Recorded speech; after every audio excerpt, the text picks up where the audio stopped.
Magical mini tractor and mini clay goat house. Sundarnagar नाम के गांव में अपनी झोंपड़ी के सामने मोहनलाल नाम का गरीब खड़ा था। उसके सेठ ने उसे नौकरी से निकाल दिया था। इस वजह से वो बहुत दुखी खड़ा था।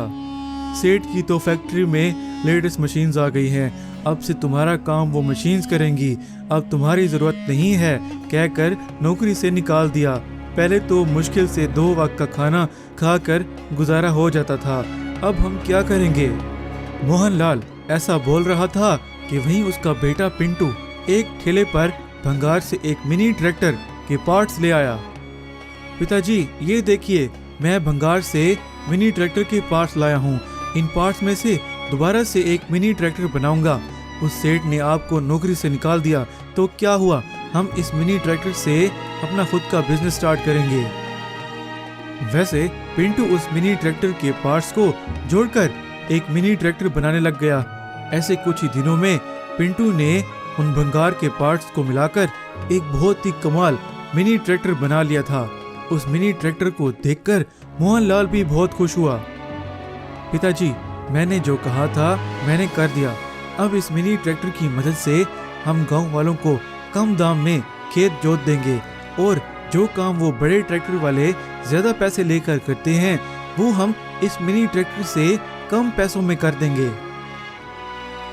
ऐसे वो उस मिनी ट्रैक्टर को गांव में ले गए तो वहां उनका दूसरे ट्रैक्टर वालों से कम दाम होने की वजह से वहां बहुत भीड़ लग गई।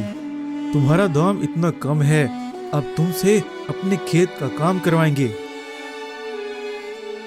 ऐसे वो अपने उस मिनी ट्रैक्टर से गांव वालों के खेत जोतने लगे और पैसे कमाने लगे।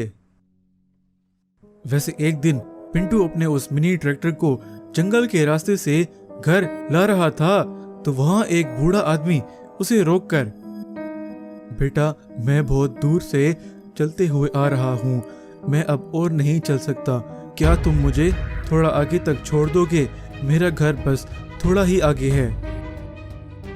पिंटू हाँ बोलकर उस बूढ़े आदमी को ले जाने लगा।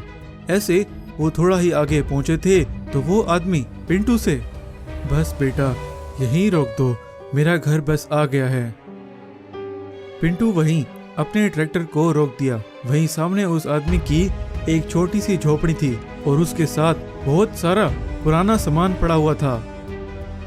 मेरे पास पैसे तो नहीं है बेटा तुम्हें देने को, मेरे पास कुछ पुराना सामान पड़ा हुआ है, तुम उनमें से कुछ ले जाओ।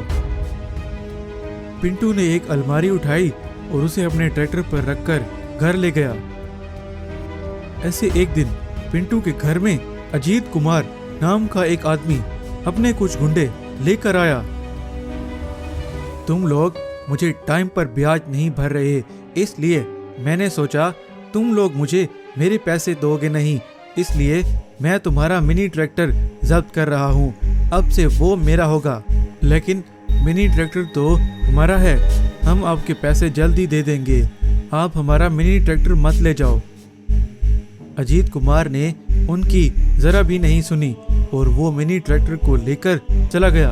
वो अजीत कुमार तो हमारा मिनी ट्रैक्टर छीन कर ले गया, अब तो हमारे पास 1 रुपया भी नहीं बचा जो मैं दोबारा से नया मिनी ट्रैक्टर बनाऊं। जैसे ही रात हुई और सारे सो गए तो उस बूढ़े आदमी की दी हुई उस अलमारी के दरवाजे खुल गए और उसके अंदर से बहुत तेज रोशनी निकलने लगी। ये सब खड़ा होकर पिंटू भी देख रहा था। वो बहुत आश्चर्यचकित हुआ ये देखकर, अरे ये क्या हो रहा है, मुझे तो लगता है ये कोई दूसरी दुनिया में जाने का रास्ता है, इस रोशनी के अंदर जाकर देखता हूँ। वहीं पिंटू चलते चलते उस अलमारी के अंदर से निकलने वाली रोशनी के अंदर चला जाता है। वो उस रोशनी की दूसरी तरफ एक जादुई दुनिया में निकलता है। उस दुनिया की हर चीज छोटी थी। वहीं उसकी नजर एक मिनी क्ले गोट हाउस पर पड़ी।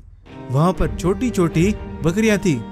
वैसे उसकी तरफ एक छोटा लिलीपुट चलते हुए आया। ये हमारी जादुई दुनिया है, तुम यहाँ पर कैसे आए? पिंटू ने उस लिलीपुट को सारी बात बताई कि वो इस दुनिया में कैसे पहुंचा।